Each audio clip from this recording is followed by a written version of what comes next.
Aetna, late last night, is pulling out of Obamacare exchanges in the state of Nebraska and Delaware, the last two states where it even offered coverage. Dr. Ezekiel Manuel, Chair of Medical Ethics and Health Policy at the University of Pennsylvania, Obamacare architect, Fox News contributor. Doctor, good morning to you and welcome back here to America's Nice to be News. here. It's a tough one. How do you explain it? How do you defend it now?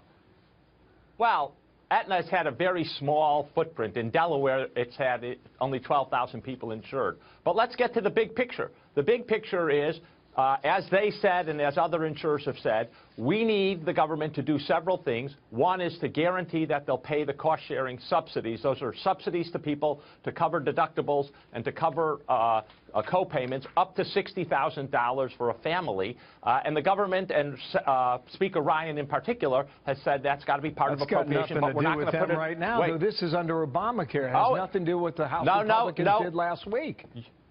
You're absolutely wrong, because this is for 2018, and 2018 they have to put their rates in now, and the government has been uncertain. And the one thing insurance companies hate is uncertainty, and Speaker Ryan has made sure that they're uncertain. He's holding the bag. He's responsible for this leaving. Long before and it's the Republicans being responsible. I got it. Let me just go back to what Aetna said, okay? This is what the spokesman said. This is their writing now, okay, on screen. Our individual commercial products lost nearly $700 million between 2014 and 2016 and are projected to lose more than $200 million in 2017 despite a significant reduction in membership. I don't know what that has to do with Paul Ryan right there. They are covering fewer people. I'll tell you. Look, they're covering fewer people and losing more money because of it. Your witness. Go. Look, you go in, any retailer goes into a market, they expect to lose right at the start because they're investing in administrative procedures, and in the insurance industry, you don't know who's coming in. So they had a hard time pricing their product because they didn't know who would show up. Okay? You expect that loss. That is built into your situation. The problem going forward, and the problem now is we're talking about entering the market or keeping in the market for 2018, is the uncertainty today. That uncertainty today is created by the Trump administration because they haven't done three fundamental things. Number one, said they're going to enforce the mandate, which is why you've seen 3 or 4% of people not buying insurance. Number two, these cost-sharing subsidies, saying they're going to pay them. If they don't pay them, the insurance companies have to pay them, and they will be at a significant tens of millions, billions of dollars financial loss. And third, what's called reinsurance or risk corridors. That's to help the insurance companies when they get a bad risk selection. Those three things, everyone has said, and the Republicans agree, are necessary to stabilize the market. Right, they haven't done them. Wait, let me finish. Let me finish. You said three things. That was three things. I want to conclude the argument. They haven't done those. Insurance companies see uncertainty, and therefore they either raise the rates or they leave the marketplace. And that's what you're seeing. The Republicans are at fault on this. I got it. My turn. 2010 projection from the CBO.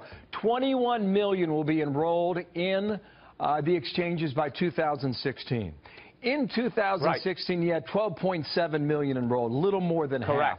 If you had more people sign up and use the exchanges, the government would have the money to take care of these people. They checked in at slightly more than 50% of the projection in the first place, going back 7 years. What does that have to do with Speaker Paul Ryan in 2017? Look. Everyone hoped that enrollment would be higher. There are three fundamental things that happened there. First, as you know, the opening of the exchanges was a disaster, and that actually colored how people looked at it. The second thing is, by 2016, why didn't Democrats come forward with their own proposal? Last question, I'll let you go. Why didn't Democrats come forward with their own proposal? My point is, why didn't Democrats come with their own proposals to fix Obamacare in the first place? Last answer. Wait a second. We have come with our proposals. I've mentioned the three things we need to do. Hillary Clinton had a set of proposals for how to fix stabilize the exchanges. We've had many proposals.